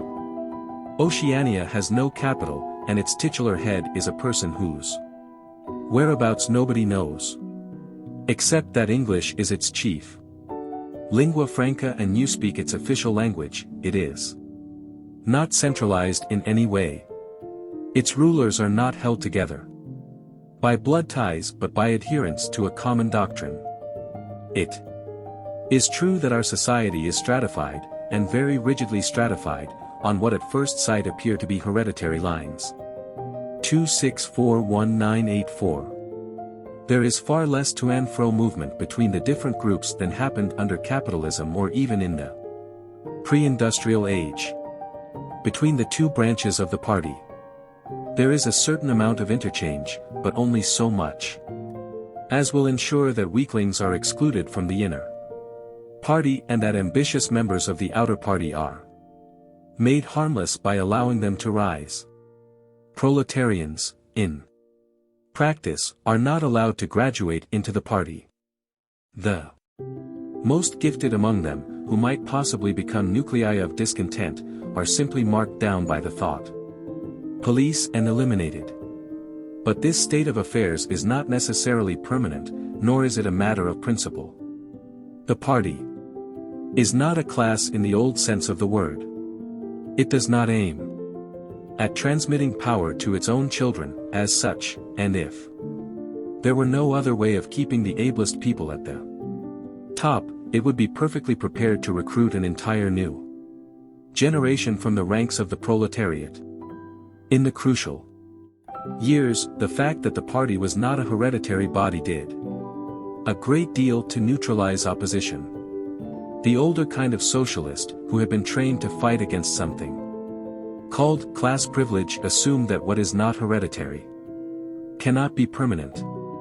He did not see that the continuity of an oligarchy need not be physical, nor did he pause to reflect that hereditary aristocracies have always been short-lived, whereas adoptive organizations such as the Catholic Church have sometimes lasted for hundreds or thousands of years. The essence of oligarchical rule is not father-to-son inheritance, but the persistence of a certain worldview and a certain way of life, imposed by the dead upon the living. A ruling group is a ruling group so long as it can nominate its successors. The party is not concerned with perpetuating its blood but with perpetuating itself. Who wields power is not important, provided that the hierarchical structure remains always the same. All the beliefs, habits, tastes, emotions, mental attitudes that characterize our time are really designed to sustain the mystique of the party and prevent the true nature of present-day society from being perceived. Physical rebellion, or any preliminary move towards rebellion, is at present not possible. From the proletarians nothing is to be feared. Left to themselves, they will continue from generation to generation and from century to century, working, breeding, and dying, not only without any impulse to rebel, but without the power of grasping that the world could be other than it is. They could only become dangerous if the advance of industrial technique made it necessary to educate them more highly, but, since military and commercial rivalry are no longer important, the level of popular education is actually declining. What opinions the masses hold, or do not hold, is looked on as a matter of indifference. They can be granted intellectual liberty because they have no intellect. In a party member, on the other hand, not even the smallest deviation of opinion on the most unimportant subject can be tolerated. A party member lives from birth to death under the eye of the thought police. Even when he is alone, he can never be sure that he is alone. Wherever he may be, asleep or awake, working or resting, in his bath or in bed, he can be inspected. 2661984. Without warning and without knowing that he is being inspected. Nothing that he does is indifferent. His friendships, his relaxations, his behavior towards his wife and children, the expression of his face when he is alone, the words he mutters in sleep, even the characteristic movements of his body, are all jealously scrutinized. Not only any actual misdemeanor, but any eccentricity, however small, any change of habits, any nervous mannerism that could possibly be the symptom of an inner struggle, is certain to be detected. He has no freedom of choice in any direction whatever. On the other hand, his actions are not regulated by law or by any clearly formulated code of behavior. In Oceania there is no law.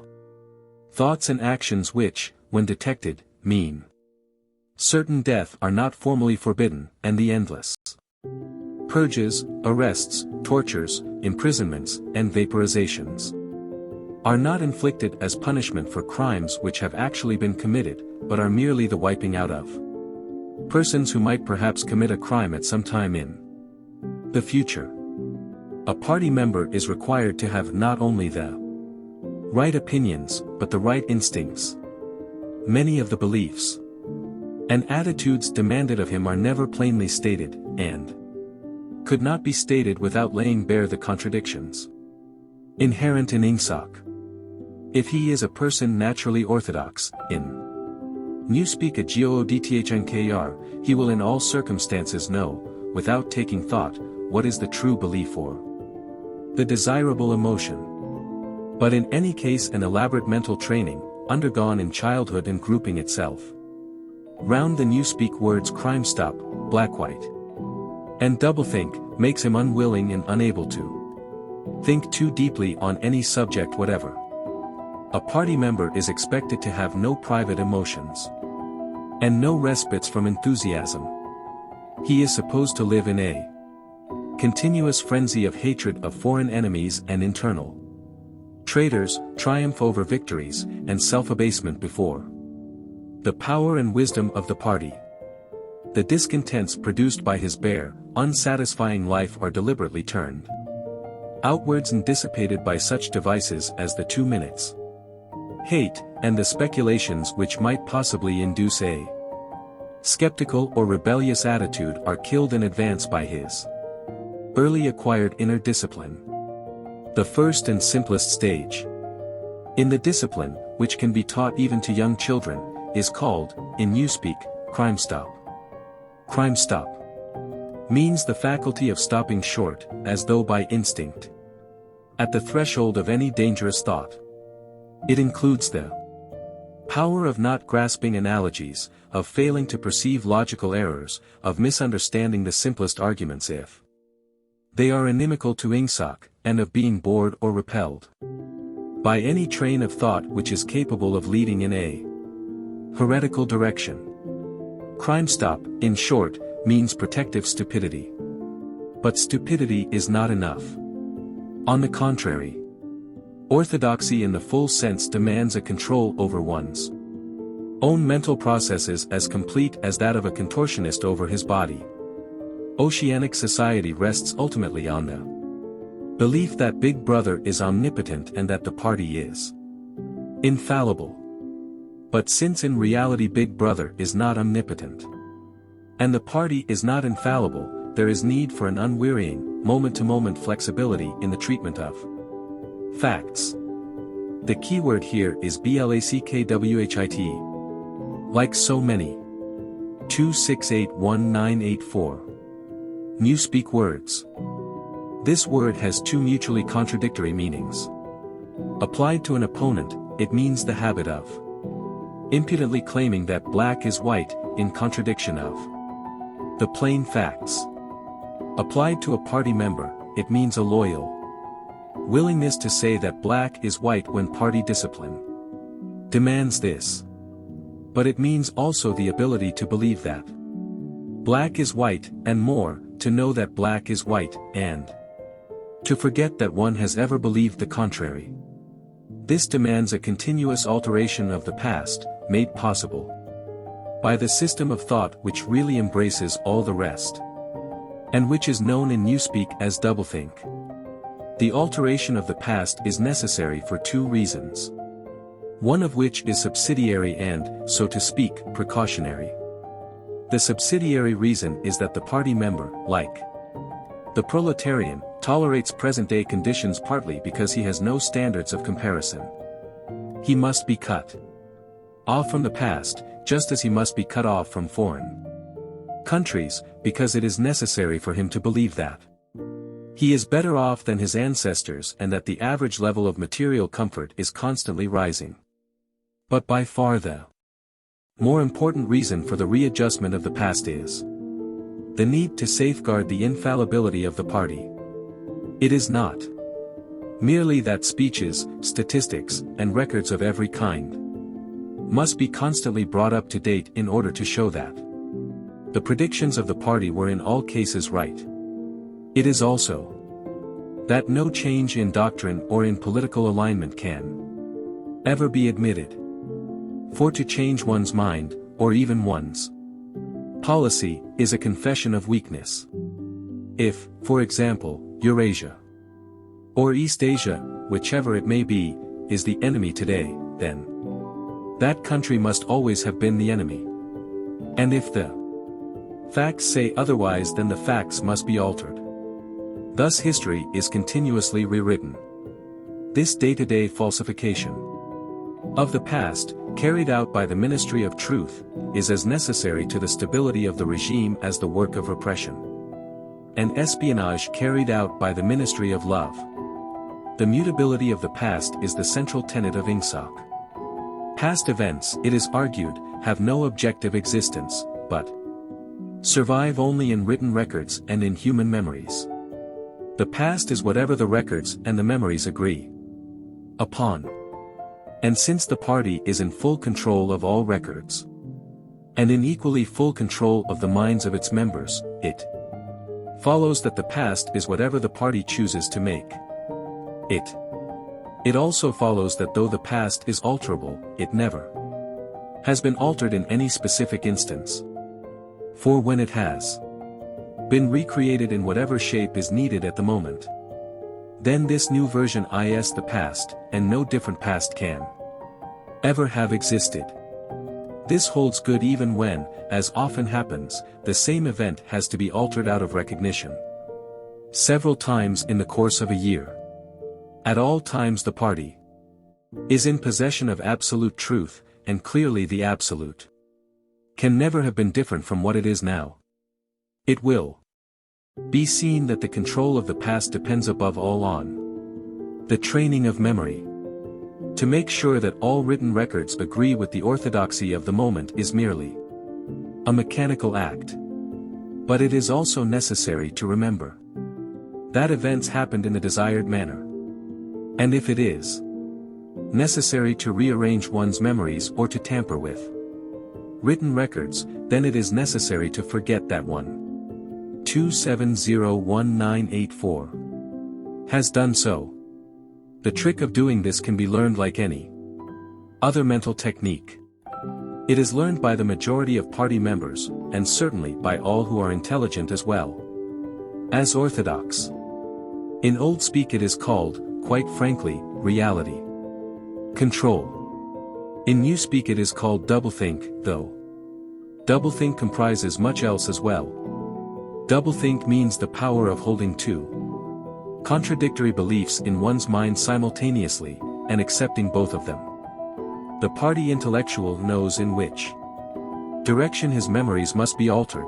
He therefore knows that he is playing tricks with reality, but by the exercise of doublethink he also satisfies himself that reality is not violated. The process has to be conscious, or it would not be carried out with sufficient precision, but it also has to be unconscious, or it would bring with it a feeling of falsity and hence of guilt. Doublethink lies at the very heart of ingsuck, since the essential act of the party is to use conscious deception while retaining the firmness of purpose that goes with complete honesty. To tell deliberate lies while genuinely believing in them, to forget any fact that has become inconvenient, and then, when it becomes necessary again, to draw it back from oblivion for just so long as it is needed. To deny the existence of objective reality, and all the while to take account of the reality which one denies. All this is indispensably necessary. Even in using the word doublethink it is necessary to exercise doublethink. 4. By using the word one admits that one is tampering with reality. By a fresh act of doublethink one erases this knowledge, and so on indefinitely, with the lie always one leap ahead of the truth. Ultimately it is by means of doublethink that the party has been able, and may, for all we know, continue to be able for thousands of years, to arrest the course of history. All past oligarchies have fallen from power either because they ossified or because they grew soft. Either they became stupid and arrogant, failed to adjust themselves to changing circumstances, and were overthrown, or they became liberal and cowardly, made concessions when they should have used force, and once again were overthrown. They fell. That is to say, either through consciousness or through unconsciousness. It is the achievement of the party to have produced a system of thought in which both conditions can exist simultaneously. And upon no other intellectual basis could the dominion of the party be made permanent. If one is to rule, and to continue ruling, one must be able to dislocate the sense of reality. For the secret of rulership is to combine a belief in one's own infallibility with the power to learn from past mistakes.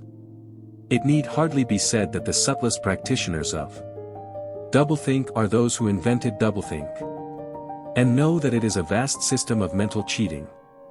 In our society, those who have the best knowledge of what is happening are also those who are furthest from seeing the world as it is. In general, the greater the understanding, the greater the delusion, the more intelligent, the less sane. 1. Clear illustration of this is the fact that war hysteria increases in intensity as one rises in the social scale. Those whose attitude towards the war is most nearly rational are the subject peoples of the disputed territories. To these people the war is simply a continuous calamity which sweeps to and fro over their bodies like a tidal wave. Which side is winning is a matter of complete indifference to them. They are aware that a change of overlordship means simply that they will be doing the same work as before for new masters who treat them in the same manner as the old ones. The slightly more favored workers whom we call the proles are only intermittently conscious of the war. When it is necessary, they can be prodded into frenzies of fear and hatred, but when left to themselves they are capable of forgetting for long periods that the war is happening. It is in the ranks of the party, and above all of the inner party, that the true war enthusiasm is found. World conquest is believed in most firmly by those who know it to be impossible. This peculiar linking together of opposites, knowledge with ignorance, cynicism with fanaticism, is one of the chief distinguishing marks of oceanic society. The official ideology abounds with contradictions even when there is no practical reason for them. Thus, the party rejects and vilifies every principle for which the socialist movement originally stood, and it chooses to do this in the name of socialism. It preaches a contempt for the working class unexampled for centuries past, and it dresses its members in a uniform which was at one time peculiar to manual workers and was adopted for that reason. It systematically undermines the solidarity of the family, and it calls its leader by a name which is a direct appeal to the sentiment of family loyalty. Even the names of the four ministries by which we are governed exhibit a sort of impudence in their deliberate reversal of the facts. The Ministry of Peace concerns itself with war, the Ministry of Truth with lies, the Ministry of Love with torture, and the Ministry of Plenty with starvation. These contradictions are not accidental, nor do they result from ordinary hypocrisy, they are deliberate exercises in doublethink. 4. It is only by reconciling contradictions that power can be retained indefinitely. In no other way could the ancient cycle be broken. If human equality is to be forever averted, if the high, as we have called them, are to keep their places permanently, then the prevailing mental condition must be controlled insanity. But there is one question which until this moment we have almost ignored. It is, why should human equality be averted? Supposing that the mechanics of the process have been rightly described, what is the motive for this huge, accurately planned effort to freeze history at a particular moment of time? Here we reach the central secret. As we have seen, the mystique of the party, and above all of the inner party, depends upon doublethink, but deeper than this lies the original motive, the never-questioned instinct that first led to the seizure of power and brought doublethink, the thought police, continuous warfare, and all the other necessary paraphernalia into existence afterwards. This motive really consists. Winston became aware of silence, as one becomes aware of a new sound. It seemed to him that Julia had been very still for some time past. She was lying on her side, naked from the waist upwards, with her cheek pillowed on her hand and one dark lock tumbling across her eyes. Her breast rose and fell slowly and regularly. Julia. No answer. Julia, are you awake? No answer. She was asleep. He shut the book, put it carefully on the floor, lay down, and pulled the coverlet over. Both of them. He had still, he reflected, not learned the ultimate secret. He understood how, he did not understand why. Chapter 1, like Chapter 3, had not actually told him anything. That he did not know, it had merely systematized the knowledge that he possessed already.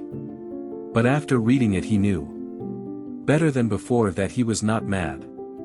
Being in a minority, even a minority of one, did not make you mad.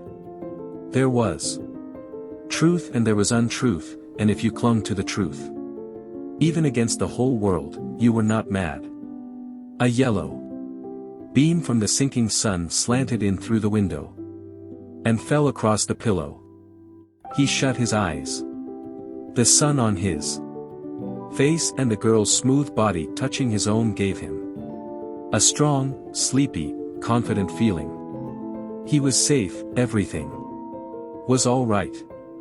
He fell asleep murmuring, "Sanity is not statistical," with the feeling that this remark contained in it a profound wisdom. When he woke it was with the sensation of having slept for a long time, but a glance at the old-fashioned clock told him that it was only 20:30. He lay dozing for a while. Then the usual deep-lunged singing struck up from the yard below. It was only an hopeless fancy. It passed like an April die. But a look and a word and the dreams they stirred. They have stolen my oi. The driveling song seemed to have kept its popularity. You still heard it all over the place. It had outlived the hate song. Julia woke at the sound, stretched herself luxuriously, and got out of bed. "I'm hungry," she said. "Let's make some more coffee." "Damn. The stove's gone out and the water's cold." She picked the stove up and shook it. "There's no oil in it. We can get some from Old Charrington, I expect. The funny thing is I made sure it was full. I'm going to put my clothes on," she added. "It seems to have got colder." Winston also got up and dressed himself. The indefatigable voice sang on. "They say that time heals all things. They say you can always forget.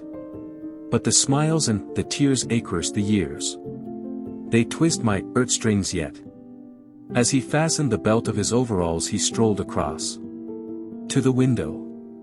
The sun must have gone down behind the houses, it was not shining into the yard any longer. The flag stones were wet as though they had just been washed, and he had the feeling that the sky had been washed too, so fresh and pale was the blue between the chimney pots. Tirelessly the woman marched to and fro, corking and uncorking herself, singing and falling silent, and pegging out more diapers, and yet more.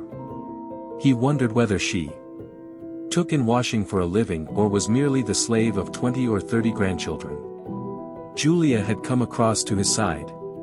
Together they gazed down with a sort of fascination at the sturdy figure below. As he looked at the woman in her characteristic attitude, her thick arms reaching up for the line, her powerful mare-like buttocks protruded, it struck him for the first time that she was beautiful.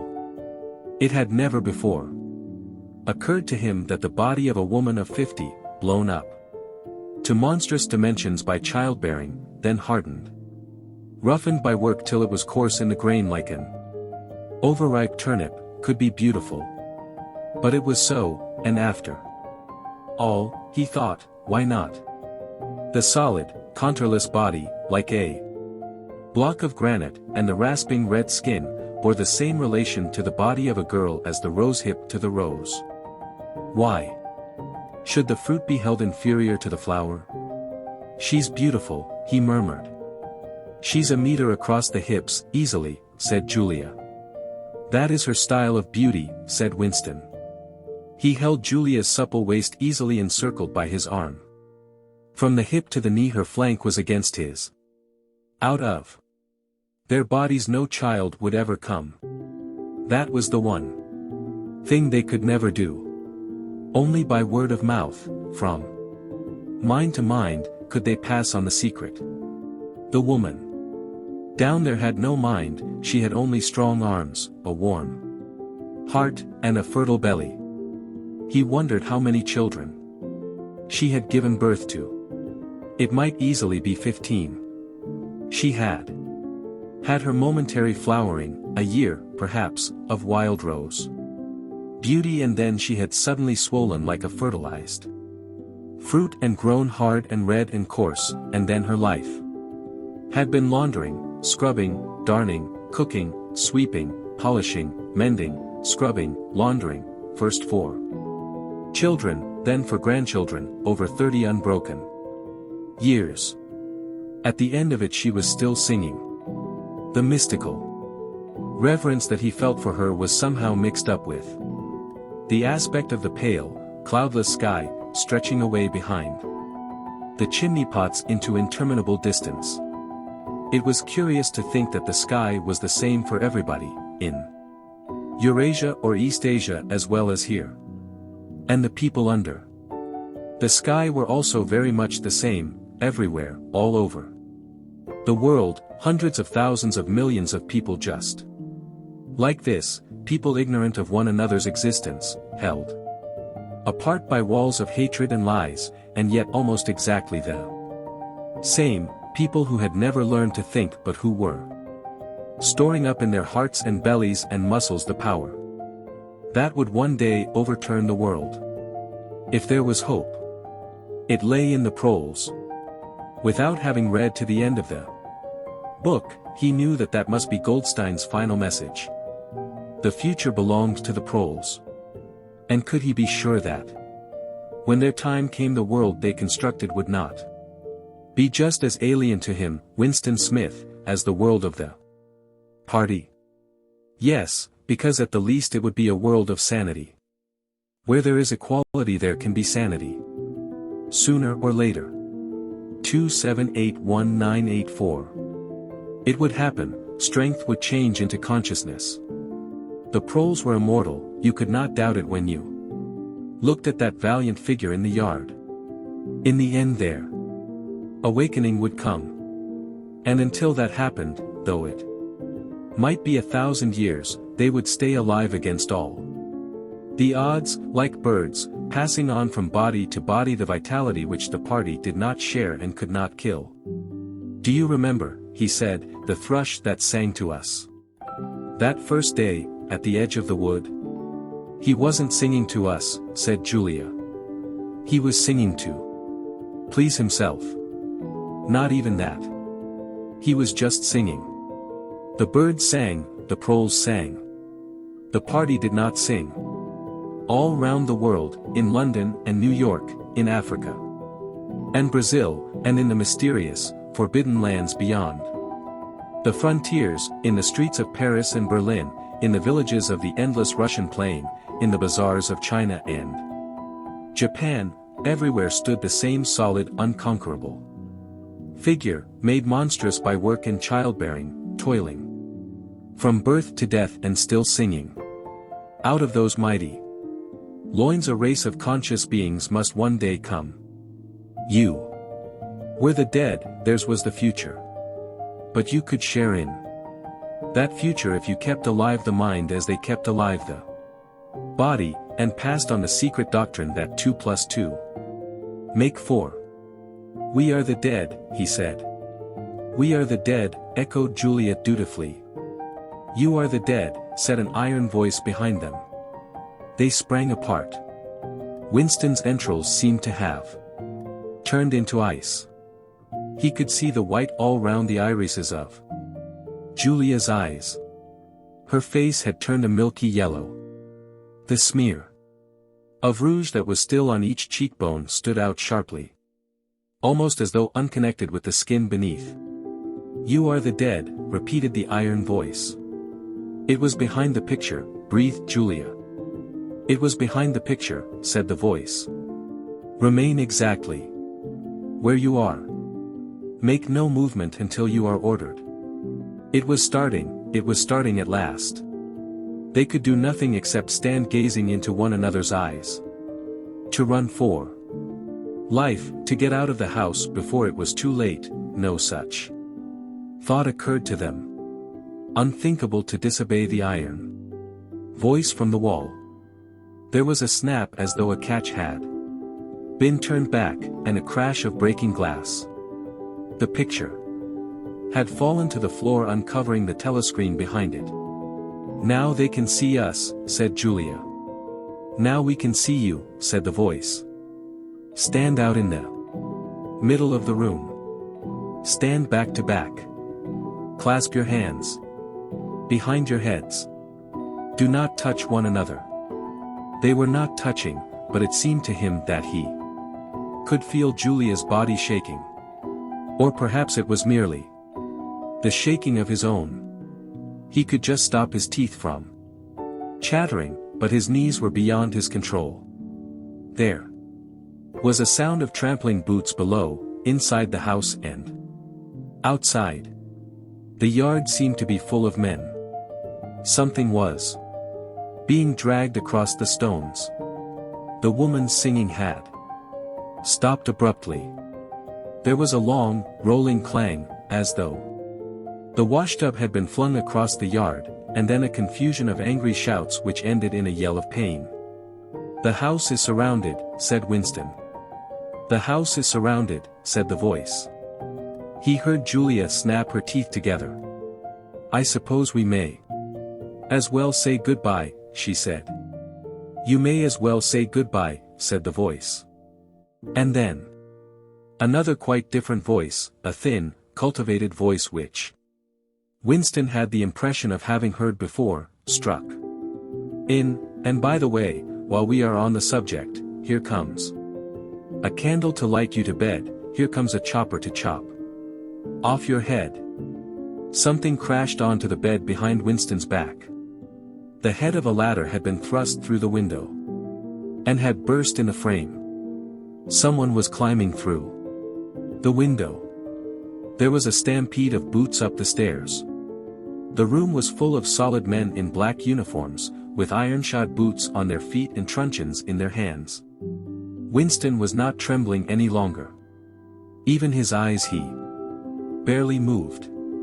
One thing alone mattered, to keep still and not give them an excuse to hit you. A man with a smooth prizefighter's jowl in which the mouth was only a slit paused opposite him, balancing his truncheon meditatively between thumb and forefinger. Winston met his eyes. The feeling of nakedness, with one's hands behind one's head and one's face and body all exposed, was almost unbearable. The man protruded the tip of a white tongue, licked the place where his lips should have been, and then passed on. There was another crash. Someone had picked up the glass paperweight from the table and smashed it to pieces on the hearthstone. The fragment of coral, a tiny crinkle of pink like a sugar rosebud from a cake, rolled across the mat.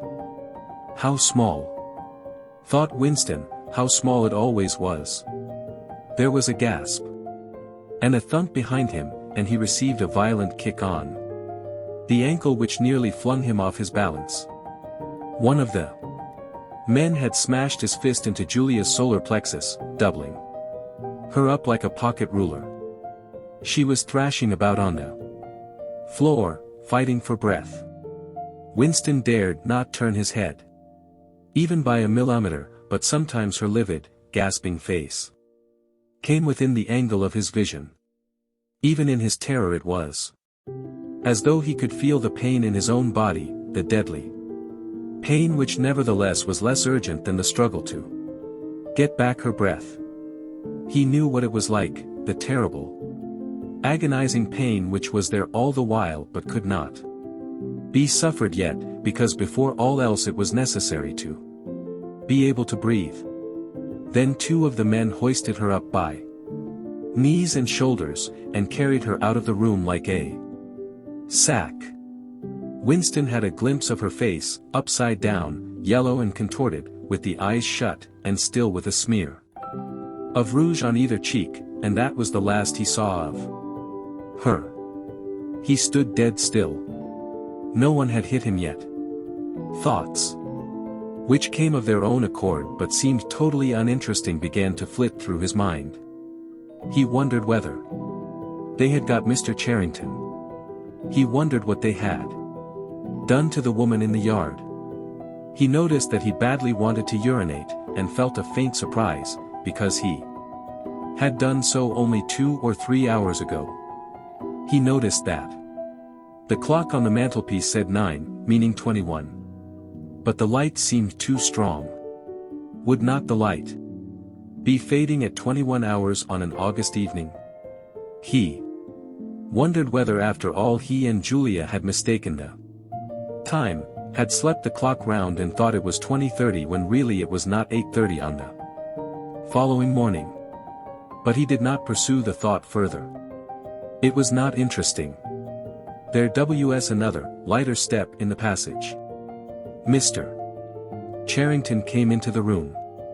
The demeanor of the black uniformed men suddenly became more subdued. Something had also changed in Mr. Charrington's appearance. His eye fell on the fragments of the glass paperweight. "Pick up those pieces," he said sharply. A man stooped to obey. The Cockney accent had disappeared. Winston suddenly realized whose voice it was that he had heard a few moments ago on the telescreen. Mr. Charrington was still wearing his old velvet jacket, but his hair, which had been almost white, had turned black. Also he was not wearing his spectacles. He gave Winston a single sharp glance, as though verifying his identity, and then paid no more attention to him. He was still recognizable, but he was not the same person any longer. His body had straightened and seemed to have grown bigger. His face had undergone only tiny changes that had nevertheless worked a complete transformation. The black eyebrows were less bushy, the wrinkles were gone, the whole lines of the face seemed to have altered, even the nose seemed shorter. It was the alert, cold face of a man of about 35. It occurred to Winston that for the first time in his life he was looking with knowledge at a member of the thought police. Thanks for watching. Share, like and subscribe for more videos.